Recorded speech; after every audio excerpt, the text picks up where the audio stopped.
سرکار ہر حوالے سے وہ لوگ اوکے ہیں، لیکن شیطان نے پردہ ڈال رکھا ہے اور وہ خالق کے بجائے سورج کو سجدہ کرتے ہیں۔ اللہ کے نبی نے فرمایا ہدہد اگر تو اپنے قول میں سچا ہے نا، یہ میں خط لکھ رہا ہوں، یہ میرا خط اس ملکہ تک پہنچا، اگر جواب آ گیا تو تیری جان بچ گئی، جواب نہ آیا تو تیری بات سچ ثابت نہ ہوگی، ٹکڑے ٹکڑے کروانے کے لیے تیار نہیں، تجھے نہیں پتا جہاں اللہ کا نبی کھڑا کرے وہاں سے ہلا نہیں کرتے، تو مجھے بتائے بغیر کہاں گیا تھا۔ اللہ کے نبی نے خط لکھا، اس میں ملکہ بلقیس کو راہ حق کی دعوت دی، اسے بتایا کہ میں اس ذات کی طرف سے بھیجا ہوا پیغمبر ہوں، میں تجھے سیدھی راہ کی طرف بلاتا ہوں، آ جا تو ٹھیک ہے، نہیں تو جنگ ہوگی، خون خرابہ ہوگا، اس کی ذمہ دار تو خود ہوگی۔ اللہ کے نبی نے خط کو بند کیا، ہدہد کی چونچ میں تھمایا، چونچ میں تھما کر اللہ کے نبی نے ہوا کو حکم دیا، ہوا تجھے حکم سلیمان ہے، 6 مہینے دور ہے یہاں سے ملک کے سبا، تو اس ہدہد کو لمحوں میں پہنچا۔ وہ سیدھا ملکہ بلقیس کے محل کے سامنے کھڑا تھا، اتنی تیزی سے پہنچا۔ ملکہ کے محل کے باہر سیکیورٹی اتنی سخت تھی کہ اسے اندر جانے کا راستہ ہی نہیں ملا۔ ملکہ کی جو خوابگاہ تھی وہ اوپر تھا، بالائی منزل پہ، اب اسے نیچے سے جانے کا راستہ نہیں ملا، اب یہ بھی تو خدا کی طرف سے نبی کی طرف سے بھیجا گیا تھا، اسے نیچے سے راستہ نہیں ملا، یہ اڑتا اڑتا گیا اور ملکہ کے کمرے میں روشن دان سے داخل ہو گیا۔ اس نے دیکھا سامنے ملکہ محو خواب تھی، ملکہ سو رہی تھی، یہ ہدہد نے ملکہ کے یہاں پہ خط رکھا اور وہ واپس چلا گیا۔ وہ جب عالم خواب سے بیدار ہوئی تو اس نے قاموس بجایا، ملکہ نے فقط اتنا کہا جس وقت میں اپنی خوابگاہ میں سو رہی تھی اس وقت میرے کمرے میں کون آیا؟ ملکہ ہم نے تو کسی کو آتا نہیں دیکھا۔ جب ان سے فیصلہ نہیں ہوا تو جناب سلیمان علیہ السلام کے بتائے ہوئے ایڈریس پہ ملکہ نے ایک پورا وفد بھیجا، اس نے 75 لوگوں کو ہیرو جواہر سے بھرے اور لدے ہوئے اونٹ اور ہاتھی دے دیے، اس نے کہا جانا اور جا کر انہیں تحفہ دینا۔ امن والی خاتون تھیں، لڑائی جھگڑے کو پسند نہیں کرتی، یہ جا کر تحفہ بھی دینا اور لگے ہاتھوں یہ بھی دیکھنا اس زمین پہ رہنے والے وہ لوگ کون ہیں جو ہم سے بھی طاقتور۔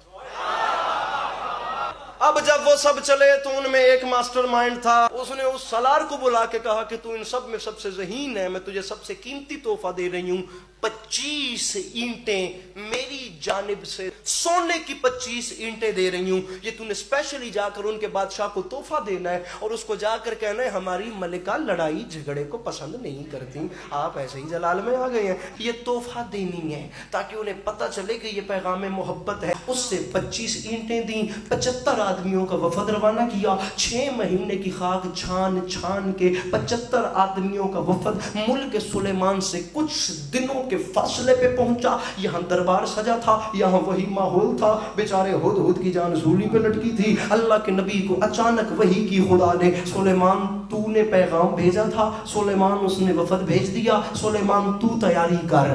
اللہ کے نبی کو پتہ چلا 75 آدمی آ رہے ہیں، دل میں سوچا کیوں نہ کچھ ایسا کیا جائے جسے دیکھ کر یہ حیران بھی ہو جائیں، یہ پریشان بھی ہو جائیں۔ اللہ کے نبی نے یہاں نگاہ ڈالی تو جنات کا لشکر نظر آیا، ان میں سب سے قوی ہے کل جن جسے عفریت کہتے ہیں۔ اللہ کے نبی نے اسے بلایا، وہ آیا، ہاتھ باندھے کھڑا تھا۔ اللہ کے نبی نے کہا عفریت میرے ایک چھوٹا سا کام کر، سرکار حکم کریں۔ اللہ کے نبی نے فرمایا وہ وفد بھیج رہی ہے، وہ لا رہی ہیں 25 اینٹیں سونے کی مجھے تحفہ دینے کے لیے۔ عفریت تو نے چھوٹا سا کام کرنا ہے، سرکار حکم۔ سلیمان مسکرا کے فرماتے ہیں وہ 25 اینٹیں مجھے تحفہ دینے کے لیے لا رہے ہیں۔ عفریت تو نے کام یہ کرنا ہے جس راستے پر چل کر انہوں نے مجھ تک آنا ہے نا، تو وہ سارا راستہ ہی سونے کا بنا دے، تو وہ راستہ سونے کا بنا۔ وہ آئے، انہوں نے آ کر دیکھا، جناب سلیمان کے سامنے ہاتھ باندھ کے کہے سرکار ہم مان گئے، آپ ہم سے بڑے ہیں، ہم آپ سے چھوٹے ہیں، مسئلہ ہماری ملکہ کا ہے۔ ملکہ کہہ رہی ہیں اگر واقعی ہی وہ خدا کا نبی ہے اور اس کے پاس غیب کا علم و طاقت ہے، سرکار کچھ کام کر دیں ہمیں تاکہ ہماری ملکہ مان جائے۔ اس نے کہا سرکار یہ ہماری ملکہ نے ایک موتی بھیجا ہے، یہ دنیا کا قیمتی ترین موتی ہے اور اتنا نازک ہے کہ آنکھ بھر کے دیکھو تو اس کے ٹوٹنے کا شک پڑتا ہے۔ اس موتی میں ایک سوراخ ہے اور سوراخ کا دوسری جانب سے منہ بند ہے، سرکار کام یہ کرنا ہے، سوراخ کا دوسری جانب سے منہ بند ہے، درمیان والی دیوار کو توڑنا ہے، دوسری جانب سے بھی اس موتی کا منہ کھولنا ہے اور جب دوسری جانب سے بھی منہ کھل جائے تو یہ ایک دھاگا ہے، اس دھاگے کو اس کے بیچ میں سے گزارنا ہے۔ اگر یہ کام ہو گئے تو ہماری ملکہ بھی آپ کو تسلیم کریں گے۔ اللہ کے نبی کے ہاتھ میں موتی آیا، اللہ کے نبی نے ایک جن کو حکم دیا جلدی کر اس میں داخل ہو، دیوار توڑ، دوسری جانب سے باہر آ۔ جن گیا، دیوار ٹوٹی، باہر آیا۔ اللہ کے نبی نے دیکھا زمین پہ ایک چیونٹی رینگ رہی تھی، اللہ کے نبی نے اسے حکم دیا، سب کی بولی جانتے تھے، یہ دھاگا ہے، اسے منہ ملے کہ موتی میں داخل ہو اور اسے دوسری جانب سے باہر۔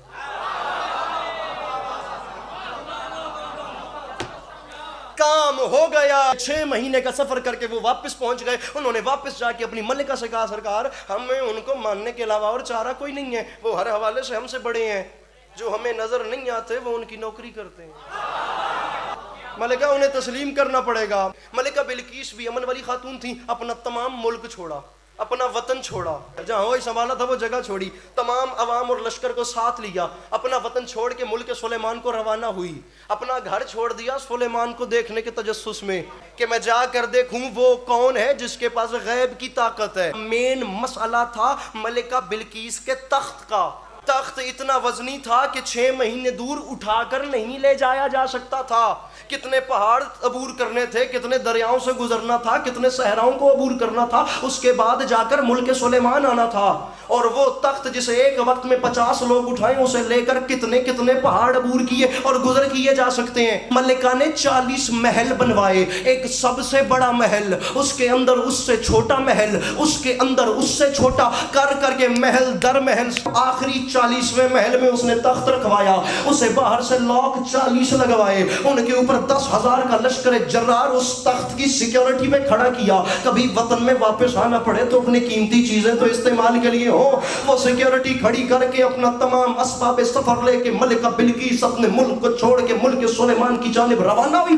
6 مہینے کا سفر کر کے صحراؤں کی خاک چھان کے، دریاؤں کو عبور کر کے اور کتنے پہاڑوں کو سر کر کے جس ٹائم وہاں سے چلی اور ملک سلیمان سے 3 میل کے فاصلے پہ آ گئی۔ اب وہ 3 میل کے فاصلے پہ پہنچی تو اللہ کے نبی کا تخت اٹھا رکھا تھا جنات نے بلندی میں۔ اللہ کے نبی نے دیکھا دور گرد اڑ رہی تھی، غبار اڑ رہا تھا۔ نبی سوچ رہے تھے یہ گرد کاہے کی ہے، یہ غبار کاہے کا ہے؟ یا فوراً اللہ نے وحی کی، سلیمان تو نے بلایا، سلیمان وہ آ گئی ہے اپنے در سے تیرے در تک، سلیمان پورا ملک ساتھ لائی ہے، سلیمان 6 مہینے کا سفر کر کے آئی ہے، سلیمان اب تو تیاری کر، تیری باری ہے۔ اللہ کے نبی کے دل میں خیال آیا کیوں نہ ایسا کیا جائے جسے دیکھ کے یہ حیران بھی ہو اور پریشان بھی ہو۔ اللہ کے نبی نے یہاں دیکھا تو انسان، بیچ میں دیکھا تو جنگلی اور پالتو جانور، یہاں دیکھا تو جنات کا لشکر، اوپر دیکھا تو پرندوں کی قطاریں۔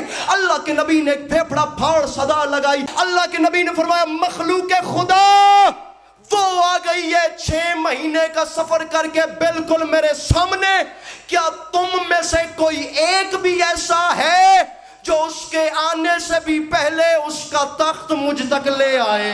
سناٹا، خاموشی، اچانک قرآن کہتا ہے جنات کی قطار میں سے وہی عفریت وہ کھڑا ہوا، اس نے اٹھ کے کہا سرکار تخت میں لاؤں گا۔ فرمایا کتنی دیر میں؟ اس نے ساری وہ ضرب مائنس کر کے کہا سرکار آپ مجھے موقع تو دیں، آپ جہاں بیٹھے ہیں نا آپ یہاں سے اٹھنے کا ارادہ کریں، ابھی اٹھیں گے نہیں، ابھی اٹھ رہے ہوں گے، سرکار بیٹھنے اور اٹھنے کے پروسیس میں ہوں گے، ابھی اٹھیں گے نہیں، سال کا سفر ہے، اٹھ رہے ہوں گے یا میں تخت لے آؤں گا۔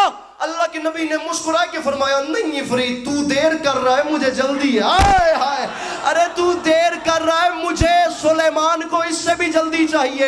خاموشی، شاہ جنات بھی ریجیکٹ ہو گیا تو اس وقت انسانوں کی قطار میں سے وہ انسان کھڑا ہو گیا جس کے پاس کتاب کا کچھ علم تھا۔